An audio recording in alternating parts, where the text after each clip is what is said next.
ভিডিওতে আমরা নবম শ্রেণী দ্বিতীয় পর্যায়ক্রমিক মূল্যায়নের ভৌত বিজ্ঞানের 3 নম্বর স্কুলের প্রশ্নের উত্তরগুলো আলোচনা করব। গ্রুপে একের আয়তে দিয়েছে H সমান 1 ও সমান 16 হলে 9 গ্রাম জলে যত মোল জল উপস্থিত আছে তা হলো, তাহলে H2O মানে জল, এর আণবিক গুরুত্ব H2 মানে দুটো, তাই 2 গুণ 1, আর অক্সিজেন হচ্ছে 16। তাহলে এই যে হাইড্রোজেন সমান 1, অক্সিজেন সমান 16, এগুলো হচ্ছে অক্সিজেনের পারমাণবিক ভর 16 মানে 16 গ্রাম, হাইড্রোজেন হচ্ছে 1। এই যে আণবিক ভর, এগুলো মুখস্থ রাখতে পারলে খুবই ভালো, হিসাব করতে সুবিধা হবে।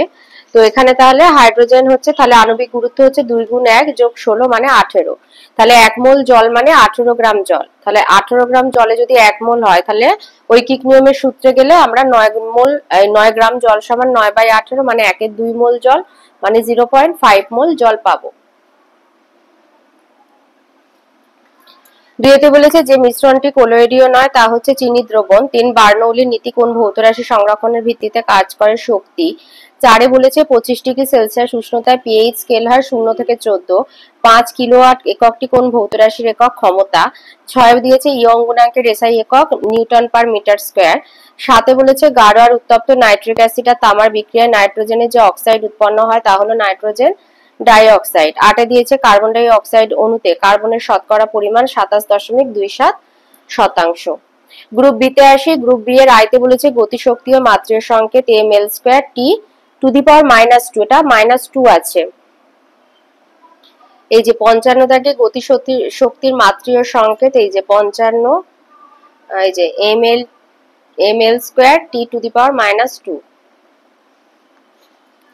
দুইতে দিয়েছে প্রান্তীয় বেগে গতিশীল বস্তুর আপাত ওজন কত হয়? 0 হয়। অথবা বলেছে কৃত্রিম উপগ্রহে আর্কিমিডিসের নীতি প্রযোজ্য হবে কি?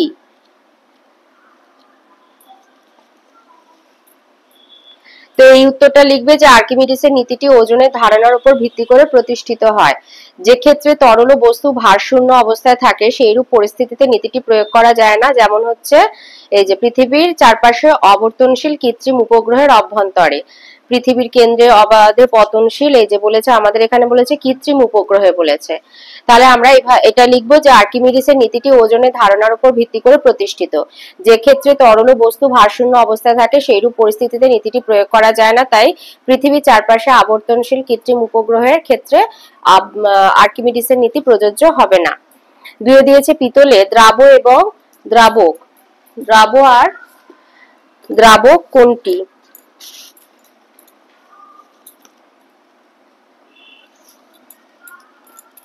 এই যে দ্রাবকের ভৌত অবস্থা কঠিন, দ্রাবের ভৌত অবস্থা কঠিন, এই যে হচ্ছে পিতল। তাহলে ধাতু সংকর হচ্ছে পিতল। তাহলে দ্রাবক হচ্ছে কপার, দ্রাব হলো জিঙ্ক।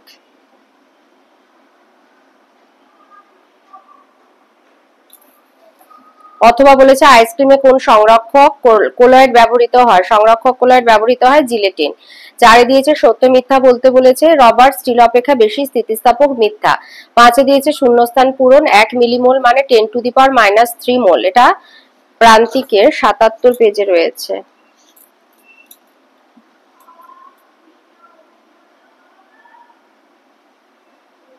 এই যে এইটা 1 মিলিমোল মানে 10⁻³ মোল, এই যে এইটা দেখো 1 মিলিমোল মানে 10⁻³ মোল। 6 দিয়েছে দাঁতের এনামেলের মুখ্য উপাদান কি?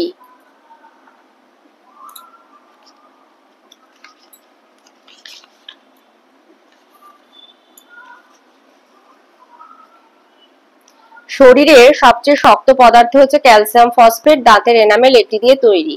তাহলে দাঁতের এনামেলের মুখ্য উপাদান হচ্ছে ক্যালসিয়াম ফসফেট। 7 বলেছে প্রান্তীয় বেগ কি?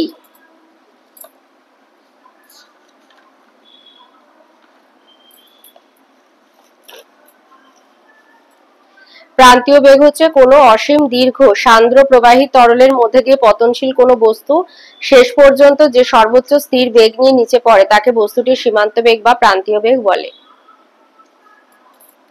গ্রুপ সি তে আসছে। সি এর আয়তে দিয়েছে সাইফনের 2টি ব্যবহারিক প্রয়োগ লেখো। সাইফনের দুটো ব্যবহারিক প্রয়োগ, এক হচ্ছে সাইফনের সাহায্যে বড় ব্যারেলের মধ্যে থাকা পেট্রোল বা ডিজেলকে ছোট পাত্রে স্থানান্তরিত করা হয়, দুই হচ্ছে শৌচাগারের স্বয়ংক্রিয় ফ্লাশে সাইফন ব্যবহৃত হয়। অথবাতে বলেছে জলের ফোঁটার আকার গোলাকার হয় কেন, ব্যাখ্যা করো।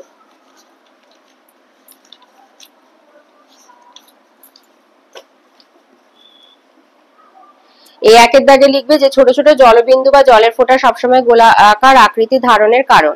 বৃষ্টির ফোঁটা বা খুব অল্প পরিমাণ পারদ সবসময় গোলাকার হয়। আচ্ছা, বৃষ্টির ফোঁটাটাই বলবে বা জলের ফোঁটা। আমরা জানি কোনো নির্দিষ্ট আয়তনে গোলকের ক্ষেত্রফল সর্বাপেক্ষা কম হয়। আবার জলের ফোঁটা বা তরল বিন্দু পৃষ্ঠ টানের জন্য নিজে থেকেই এমন এক জ্যামিতিক আকার ধারণ করার চেষ্টা করে যাতে তার মুক্ত পৃষ্ঠের ক্ষেত্রফল সর্বাপেক্ষা কম নয়। এই কারণেই জলের ফোঁটা বা তরল বিন্দু সর্বদা গোলাকার হয়। কম নয় না, এটা কম হয় হবে, সর্বাপেক্ষা কম হয়, এই কারণেই জলের ফোঁটা বা তরল বিন্দু সর্বদা গোলাকার হয়।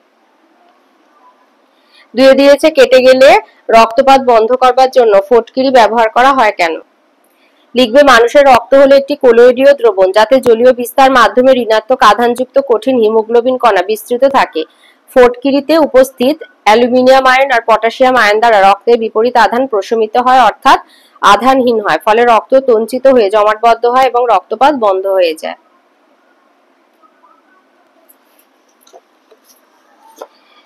তিনেতে একটা অঙ্ক দিয়েছে, বলেছে 12.044 ইন্টু 10⁻23 সংখ্যক অ্যামোনিয়া অণুর ভর গণনা করো।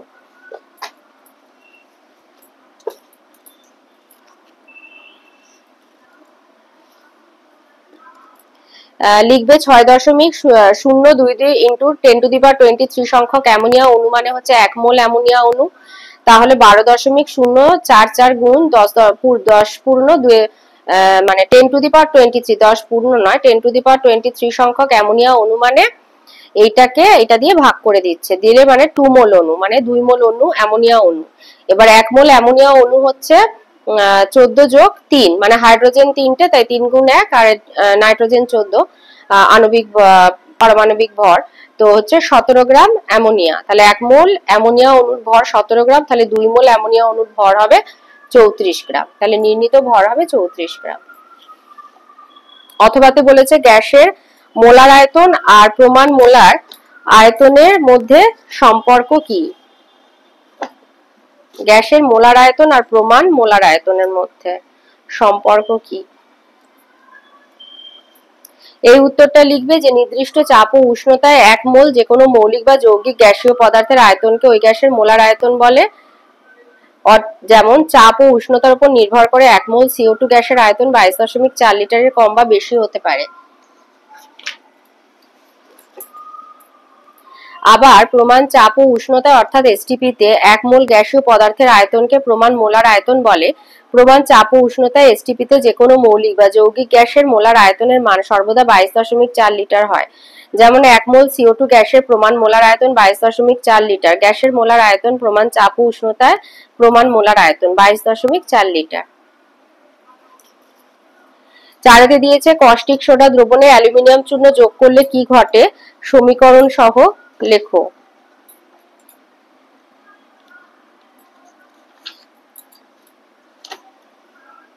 এইটা লিখবে অ্যালুমিনিয়াম চূর্ণের সঙ্গে গাঢ় সোডিয়াম হাইড্রোক্সাইড দ্রবণের মিশ্রণ উত্তপ্ত করলে দ্রাব্য সোডিয়াম অ্যালুমিনেট লবণ আর হাইড্রোজেন গ্যাস উৎপন্ন হয়, এই বিক্রিয়াটা দিয়ে দেবে। অথবাতে বলেছে আম্লিক অক্সাইড কাকে বলে, উদাহরণ সহ ব্যাখ্যা করো।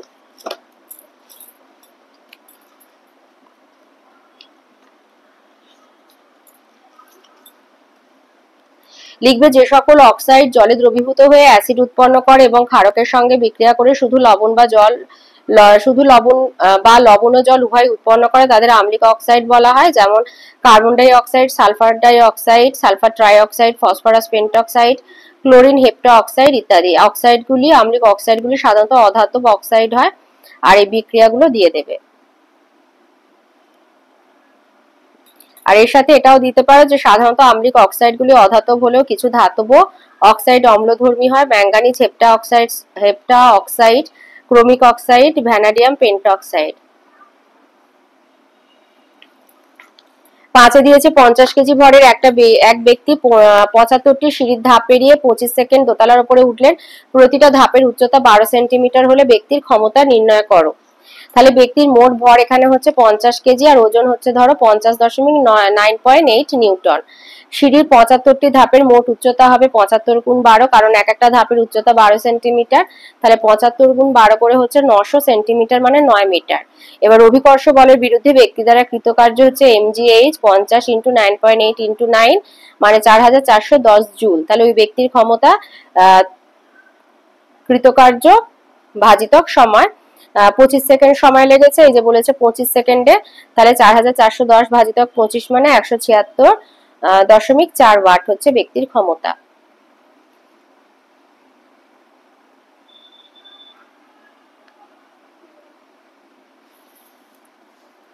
গ্রুপ ডিতে আসি। আইতে 4 এর আয়ের এ বলেছে বার্নৌলির নীতিটি বিবৃত করো।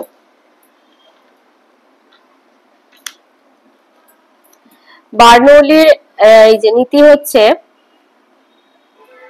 অসংনম্য অসান্দ্র আদর্শ তরলে ধারারেখ প্রবাহের ক্ষেত্রে প্রবাহ রেখা যে কোনো বিন্দুতে প্রতি একক আয়তন তরলের স্থিতিশক্তি, গতিশক্তি আর চাপ শক্তির যোগফল সর্বদা ধ্রুবক থাকে।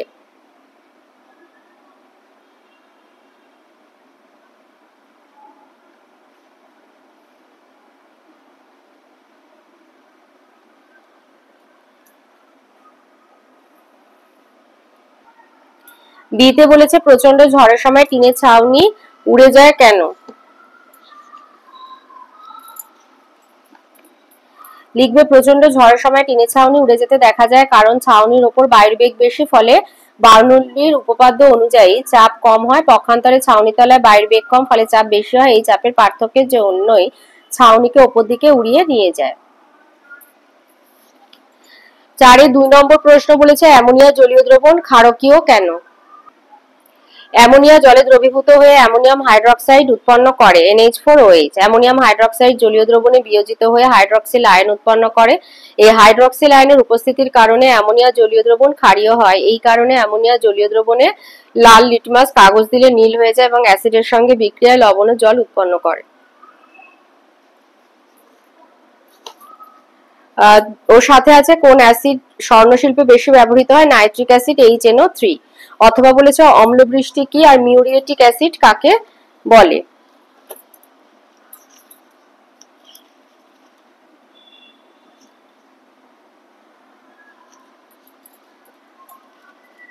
এই যে অম্লবৃষ্টি কি? স্বাভাবিক বৃষ্টির জল মৃদু অম্লধর্মী, মানে pH হয় 5.6, কারণ এই জলে বায়ুমণ্ডলীয় CO2 কিছু অংশ সর্বদা দ্রবীভূত অবস্থায় কার্বনিক অ্যাসিড H2CO3 রূপে থাকে।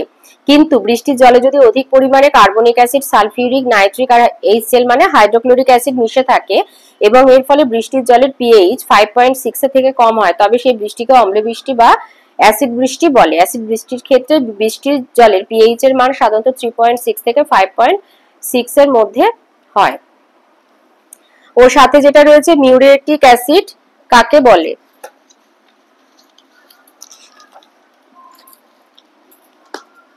এই যে হাইড্রোক্লোরিক অ্যাসিডকে বলা হয় মিউরেটিক অ্যাসিড বা সামুদ্রিক অ্যাসিড।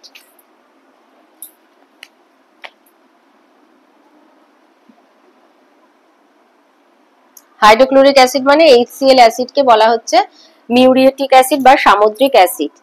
আচ্ছা, তারপরে তোমার 3 এর এতে বলেছে একটা হালকা আর একটা ভারী বস্তুর গতিশক্তি সমান, বস্তুর কোন বস্তুর বেগ কম হবে ব্যাখ্যা করো। আর দিয়েছে ক্ষমতার মাত্রীয় সংকেত লেখো।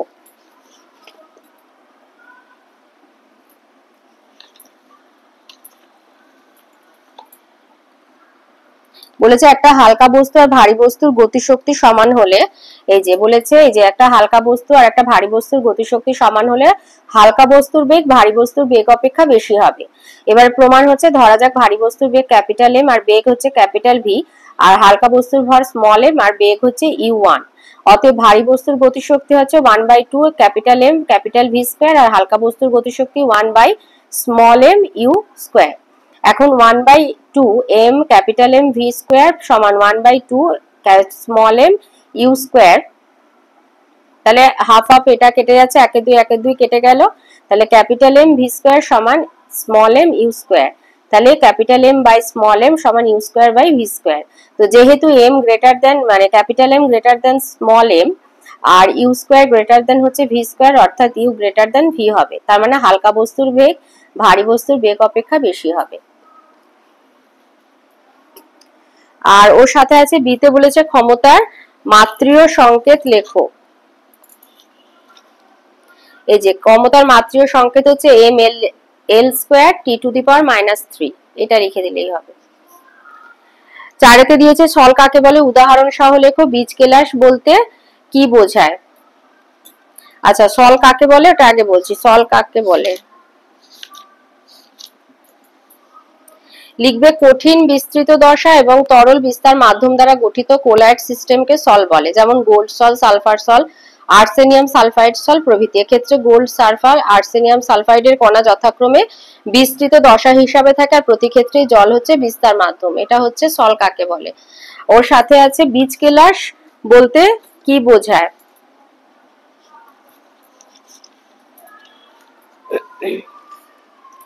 লিখবে বীজ কেলাস হচ্ছে যে কোনো কেলাসন প্রক্রিয়ার ক্ষেত্রে অনেকক্ষণ অপেক্ষা করা সত্ত্বেও সম্পৃক্ত উষ্ণ দ্রবণ থেকে কোনরূপ কেলাস উৎপন্ন হয় না, কারণ এক্ষেত্রে দ্রবণটি অতিপৃক্ত দ্রবণে পরিণত হয়। যেহেতু অতিপৃক্ত দ্রবণ অস্থায়ী, সেই জন্য ওই দ্রবণে বিশুদ্ধ কেলাসের একটা ছোট কণা যোগ করলে কেলাসন শুরু হয়। এই কেলাসন প্রক্রিয়াকে সিডিং এবং যে ছোট বিশুদ্ধ কেলাস যোগ করা হয় তাকে বীজ কেলাস বলে। ওর সাথে রয়েছে 15% Na2CO3 দ্রবণ বলতে কি বোঝায়? 15% Na2CO3 দ্রবণ বলতে বোঝায় 100 ml দ্রবণে 15 গ্রাম সোডিয়াম কার্বনেট Na2CO3 তাহলে সোডিয়াম কার্বনেট দ্রবীভূত অবস্থায় রয়েছে।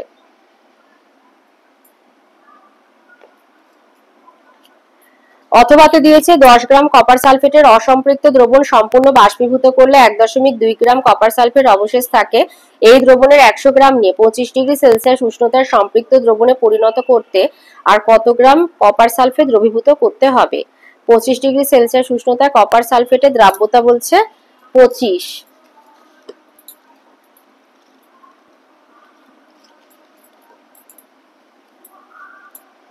তাহলে 10 গ্রাম অসম্পৃক্ত দ্রবণে 1.2 গ্রাম কপার সালফেট দ্রবীভূত থাকে, অতএব 100 গ্রাম অসম্পৃক্ত দ্রবণে 1.2/10 × 100 বা 12 গ্রাম কপার সালফেট দ্রবীভূত থাকে। তাহলে 100 গ্রাম অসম্পৃক্ত দ্রবণে জলের পরিমাণ 100 বিয়োগ 12 মানে 88।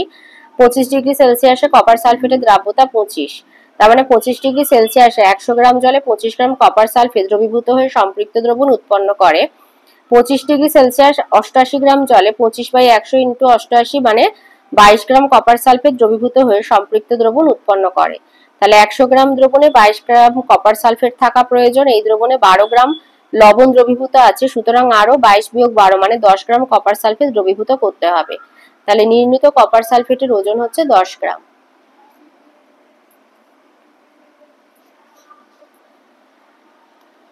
পাঁচে দিয়েছে 88 গ্রাম কার্বন ডাই অক্সাইডে যত সংখ্যক অণু থাকে কত মোল অক্সিজেনে ঠিক তত সংখ্যক অণু থাকবে। তাহলে 44 গ্রাম CO2 মানে হচ্ছে 1 মোল, তাহলে 88 গ্রাম CO2 মানে হচ্ছে 2 মোল। তাহলে 1 মোল CO2 অণু মানে হচ্ছে 6.022 × 10⁻23, তাহলে 2 মোল মানে 2 দিয়ে এটাকে গুণ করে দেবো, তার মানে হচ্ছে 12.044 × 10⁻23। এবার প্রত্যেকটা মানে প্রতি ক্ষেত্রেই 1 মোলের মধ্যে এত সংখ্যক অণু থাকে, এটা অ্যাভোগাড্রোর সংখ্যা বলে। তাহলে 6.022 × 10⁻23 সংখ্যক অক্সিজেন অনুমানেও কিন্তু 1 মোল অক্সিজেন। তাহলে এত সংখ্যক অক্সিজেন অনুমানে এটাকে ভাগ করে দিলে 2 মোল অক্সিজেন। তাহলে 2 মোল অক্সিজেনে ঠিক তত সংখ্যক অণু থাকবে।